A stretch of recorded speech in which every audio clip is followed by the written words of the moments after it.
오늘 같이 묵상한 본문 가운데서 저와 함께 한 번 더 묵상할 말씀은 신명기 32장 10절 한 절의 말씀입니다. 우리 같이 한 목소리로 크게 한번 읽어볼까요? 시작. 여호와께서 그를 황무지에서 짐승이 부르짖는 광야에서 만나시고 호위하시며 보호하시며 자기의 눈동자같이 지키셨도다. 아멘. 오늘 같이 읽은 이 말씀 그대로 여러분들의 하루의 삶 가운데 이루어지기를 축복합니다. 하나님께서 여러분의 삶의 황무지에서, 여러분의 오늘 하루의 삶의 광야에서 여러분을 만나주시고 호위하시고 보호하시고 눈동자 지키시는 여러분의 삶이 되어지기를 축복합니다. 오늘 하나님께서는 황무지에서 광야에서 우리의 삶을 만나셨다라고 이야기하거든요. 황무지라는 건 뭘까요? 광야라는 건 뭘까요? 같은 말 같기도 하고 뭐 좀 틀린 것 같기도 하고 그렇죠. 예, 언어적으로 봤을 때 황무지라고 이야기하면 한마디로 아직 개간하기 전에, 개간되어지기 전에 이렇게 그냥 방치된 땅, 돌도 많고 바위도 있고 바로 농사지기가 어려운 땅. 저희 교회 뒷변에 텃밭이 있는데 이렇게 텃밭에 이렇게 그 텃밭을 만들어 주시는 분들이 와서 거기에 땅을 뒤집고 흙을 뿌리고 뭐 고랑을 만들어서 지금의 이렇게 아름다운 텃밭, 농사 지을 수 있도록 딱 심으면 되도록 하기 만들어지기 전에 항상 방치되어 있던 그 상태가 어떻게 보면 황무지. 그래서 황무지는 그곳에 농사 짓는 사람들을 힘들게 하는 땅이에요. 괴롭히는 땅이에요. 뭔가 하려고 하면 힘들어. 뭘 많이 해야 돼. 그냥 되는 게 없어. 이런 게 황무지죠. 한마디로 그냥 거친 땅, 그런 게 버려진 땅, 그런 것이 바로 황무지입니다.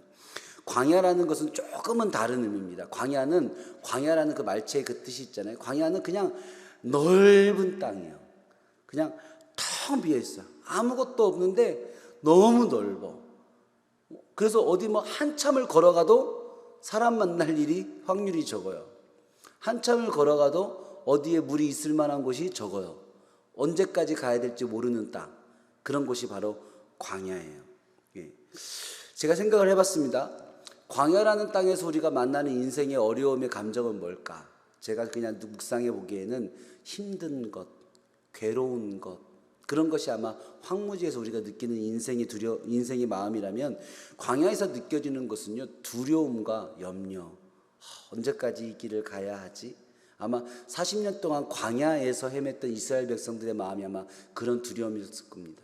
언제까지 이곳에 있어야 되지? 어디까지 가야 되지? 이 길은 언제까지 이어질까? 그런 두려움이 바로 광야지요. 오늘 여러분의 하루의 삶을 시작하면서 여러분의 삶에 대한 여러분의 마음은 혹시 걱정과 염려가 있다면 여러분들은 어느 곳에 오늘 계신 것 같습니까? 아마 어떤 분들은 아이고 오늘 저의 하루의 삶은 마치 황무지 같네요 라고 얘기하시는 분도 계실 겁니다. 괴롭고 힘들고 뭐 작은 거 하나 하려고 해도 뭘 이렇게 어려울까요? 쉽게 되는 일이 없을까요? 황무지 같습니다 하시는 분도 있을 겁니다. 어떤 분들은 광야 같은 인생을 느끼신 분도 계실 거라는 생각이 듭니다. 이 일이 언제까지 이어질까요? 왜 나를 돕는 사람이 아무도 없을까요? 왜 이렇게 외로울까요? 그런 광야 같은 하루를 만나시는 분들도 계시지 않을까 싶습니다. 그런데 오늘 하나님은 네가 황무지에 있을 때 내가 너를 만났다라고 이야기하시거든요. 네가 광야 같은 곳에 있을 때 내가 너를 만났다라고 이야기하십니다. 여러분의 삶이 오늘 황무지에 있든 광야에 있든 오늘 하나님이 그 황무지와 광야에서 만나주시는 하루가 되어지기를 축복합니다. 오늘 하나님께서 그 황무지와 광야에서 세 가지로 우리와 함께 하신다는데, 첫 번째로는 호위하신다, 두 번째로는 보호하신다, 세 번째로는 눈동자같이 지키신다라고 되어져 있어요. 호위하신다라는 것은 그 원어의 뜻이 뱅글뱅글 돌고 있다는 뜻이에요. 뱅뱅 돈다라는 뜻을 가지고 있어요. 내가 이곳에 있는데 하나님이 내 주변을 뱅뱅 돌고 있는 거예요. 그게 호위하고 있는 거죠. 어떠한 틈도 주지 않게 우리 삶을 보호하고 계신 겁니다. 여러분 한번 그렇게 여러분의 하루의 삶을 오늘 한번 묵상해 보십시오. 여러분이 다니는 그 모든 곳에 하나님이 여러분 주변에 계속 맴도신다는, 계속 뱅글뱅글 돌고 계신다는, 얼마나 마음이 든든합니까? 보호하신다라는 말의 뜻은 세심한 것까지 생각하신다라는 뜻을 가지고 있어요. 작은 것 하나 놓치지 않으시는 거죠. 그게 바로 보호하시는 거예요. 아주 작은 것 하나. 때로는 내가 나도 보지 못한 것, 나도 생각하지 못한 그것까지도 하나님께서는 그 작은 것 하나 놓치지 않고 챙겨서 우리의 삶을 함께하고 계시는 거예요. 그것이 바로 보호하시는 겁니다. 세 번째로 눈동자같이 지키신다는 것은 한순간도 놓치지 않는다는 겁니다. 보호하신다는 말이 작은 것을 놓치지 않으신다는 뜻이라면 눈동자같이 지키신다는 것은 한순간도 놓치지 않는다. 한순간도 놓치지 않고 보호하신다. 그것이 바로 눈동자같이 지키신다는 거죠. 우리의 인생이 광야 같은 곳에 있을 때 하나님 우리 삶에 찾아오셔서 우리의 삶을 뱅뱅 돌고 계셔요. 근데 그 뱅뱅 도시는데 작은 것도 놓치지 않고 한순간도 놓치지 않아요. 그것이 바로 하나님이 우리의 삶과 함께 하시는 방법이라고 합니다. 오늘 그 하나님을 만나시기를 정말로 한 번 더 또한 여러분들을 위해 기도하며 축복합니다. 그런데 오늘 말씀은 우리는 그런 하나님을 알지 못한다.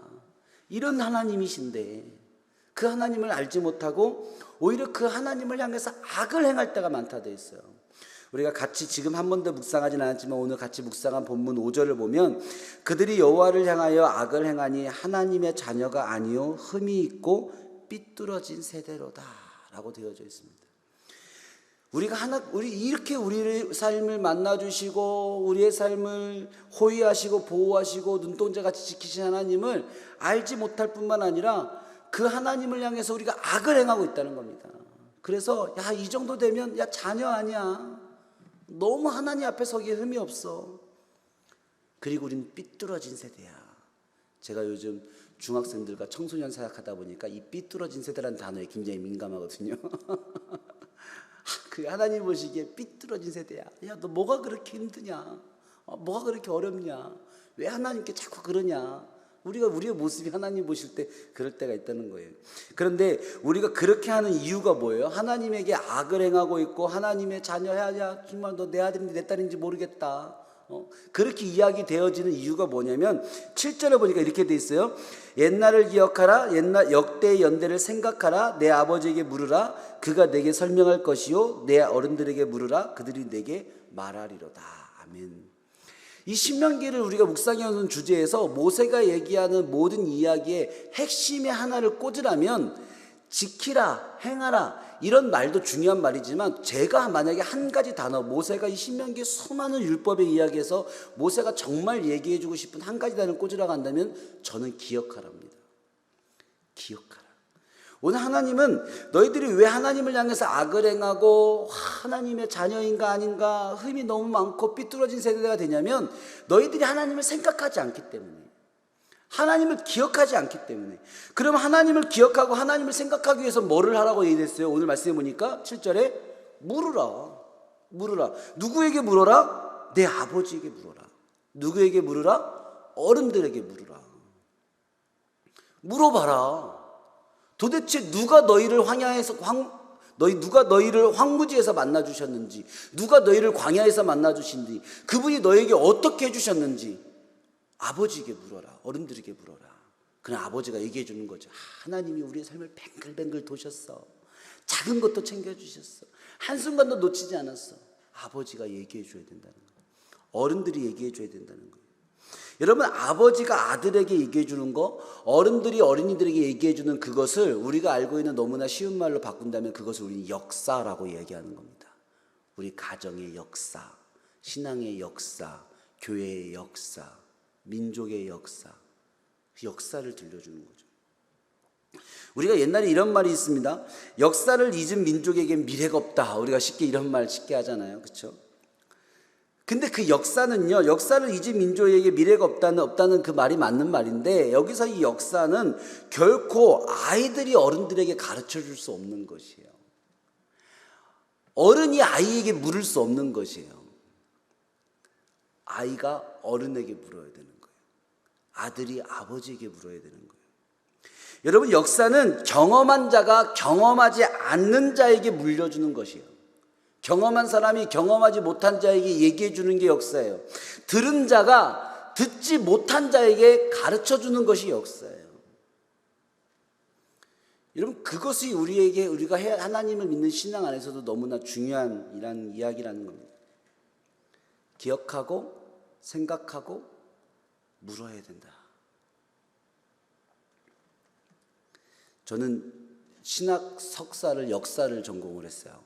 박사는 목회학을 했는데 석사는 역사를 했어요. 역사를 너무 좋아해서 박사도 역사로 할까 말까 고민하다가 이제 목회학을 하게 되긴 했지만, 그래서 아이들과 이제 5월달 1일 날에도 아이들과 우리 한번 역사 공부하러 가보자라고 이야기를 하는데, 사실은 그 역사 안에 단순한 재미를 넘어서서 우리가 왜 지금 이런 신앙생활을 하고 있고, 왜 말씀을 이렇게 묵상하고 있고, 왜 이렇게 적용하고 있고, 왜 이런 하나님을 믿으려고 하는지, 사실 그 안에 너무나 많은 비밀들이 담겨져 있다는 것을 볼 때가 많아요. 저는 그래서 목사이지만 역사를 참 좋아하는 그런 또 사람이기도 합니다. 제가 지난번에 아이들과 청소년 제자훈련 2기를 마치고 아우팅으로 양화진 선교사미원을 다녀왔어요. 선교사미원을 다녀오고 또 그 위에 아이들과 활동도 있었지만, 선교사미원을 다녀와서 아이들에게 그곳에 묻혀있는 선교사님들에게 참 가르쳐주고 싶은 선교사님들의 이야기를 들려주었어요. 근데 그 이야기를 쭉 듣고 나서 이 선교사님이 우리나라에 오셔서 이런 일을 하셔서 지금 우리가 있는 학교가 저 선교사님이 시작하신 거야. 저 병원이 선교사님이 시작하신 거야. 우리가 읽고 있는 이 성경책을 저분이 만드셨어. 우리가 지금 사회에서 누리는 고아원, 우리가 사회에서 누리는 여러 가지 많은 복지들, 우리가 여러 가지 많이 없애버린 어른과 아이의 불평등, 여성과 남성의 불평등, 장애인과 정상인의 불평등, 이런 것들 어디서부터 시작됐을까? 그분이 하신 거야. 이분이 하신 거야. 이분이 하신 거야. 이런 얘기를 아이들에게 쭉 들려주었습니다. 그래서 그 아우팅을 다녀오고 나서 한 아이가 집에 가서 그런 얘기를 했다고 해요. 이렇게 많은 선교사님들이 우리나라에 와서 이렇게 많은 일들을 하셨는데, 한국교회가 이 사회와 민족을 위해 이렇게 많은 일들을 해왔는데 이것을 아무도 가르쳐주지 않는 것이 너무나 속상했어요 라고 얘기해요. 왜 학교에서는 이런 것을 가르쳐주지 않을까? 그것이 너무나 속상했어요 라고 아이가 이야기하는 것을 듣게 됐어요. 여러분, 그 속상한 마음에 오늘 이 성경 말씀 우리가 같이 읽은 본문 안에서 하나님의 마음에 동일하게 있다는 생각이 듭니다. 하나님이 황무지에서 우리를 만나 주신 거예요. 광야에서 우리를 만나 주신 거예요. 그곳에서 우리를 호위하셨고 보호하셨고 눈동자같이 지키신 거예요. 근데 아무도 생각하지 않아요. 아무도 기억하지 않아요. 아무도 그 일에 관해서 묻지 않아요. 또 묻지 않으니 아무도 가르쳐 주려고 하지 않아요. 우리가 그럴 때 그 땅에서 우리가 하나님 앞에서 복받는 것이 쉽지 않다. 모세는 그렇게 얘기하는 것이죠. 오늘 여러분의 하루의 삶에 하나님의 여러분의 삶을 만나 주시기를 축복합니다. 사실은 어제도 만나 주셨죠. 그렇죠? 지금까지도 만나 주셨고, 지금까지도 호위하셨고 보호하셨고 지켜주셨죠. 그렇다면 그 만나 주신 하나님, 이제는 더 많이 생각합시다. 더 많이 기억합시다. 그리고 내가 목원들에게 들려줄 수 있다면, 이웃들에게 들려줄 수 있다면, 내 자녀들에게 들려줄 수 있다면, 세상 사람들에게 들려줄 수 있다면, 물어서 들려줄 수 있으면 행복하겠지만 묻지 않는 세대니 우리가 가르쳐줄 수 있는 그런 기회가 있으면 좋겠습니다. 그것이 전도이고 그것이 복음의 또 다른 이름이지 않을까 싶습니다. 이 시간 같이 한번 기도하겠습니다. 하나님 감사합니다. 하나님, 오늘 황무지 같은 우리의 삶을 만나 주십니다. 광야 같은 우리의 삶에 찾아오십니다. 우리를 호위하여 주시고 보호하여 주시고 지켜주십니다. 하나님, 그 하나님을 오늘 하루 생각하는 하루 되게 하여 주시옵소서. 우리의 삶이 기억하는 하루 되게 하여 주시옵소서. 우리의 자녀들에게, 우리의 교우들에게, 우리의 이웃들에게, 이 세상에 하나님 묻는 자에게 가르쳐주고 또 묻지 않아도 알려줄 수 있는 복음의 삶을 살아내기를 원합니다. 하나님, 이 말씀으로 오늘 우리 하루의 삶에 또 함께하여 주시옵소서. 감사드리며 예수님의 이름으로 기도합니다. 아멘.